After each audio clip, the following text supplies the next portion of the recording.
Hey there, F1 fanatics.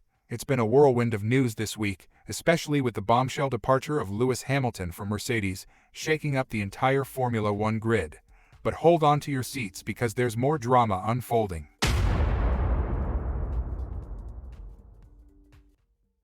In a recent interview, Helmut Marko, the seasoned F1 guru, couldn't contain his frustration. He spilled the beans, hinting at a potential blockbuster move. Max Verstappen, the current reigning champ in many eyes, might just be on Mercedes' radar as Hamilton's replacement. Marko, the Red Bull racing advisor, hinted that Toto Wolff might come knocking on their door, eyeing Verstappen as the ideal successor to Hamilton's throne at Mercedes. Can you believe it? The F1 world might witness a seismic shift in power dynamics. But here's the juicy part. Marko isn't buying into Wolff's charm offensive.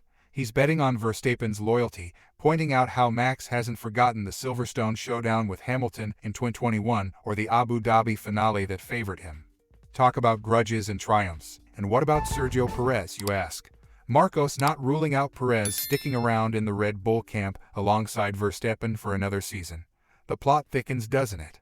But wait, there's more buzz. According to F1 commentator Peter Windsor, there's a whopping 90% chance that Alex Albon will slide into Perez's spot as Verstappen's wingman after this season. Marko, however, keeps mum on Albon's name in his interview. So, F1 enthusiasts, buckle up for the ride of the century. Will Verstappen make the leap to Mercedes, or will Red Bull manage to keep their ace in the hole? And what about Perez and the rising star Albon? The drama's just getting started. Don't miss out on the latest F1 scoop. Hit that subscribe button, turn on notifications, and join us for all the thrills and spills of Formula One. Question for you, fellow F1 aficionados, do you think Verstappen will trade in his Red Bull colors for the iconic silver arrows of Mercedes? Let's hear your predictions in the comments below. Thanks for tuning in, and until next time, race on.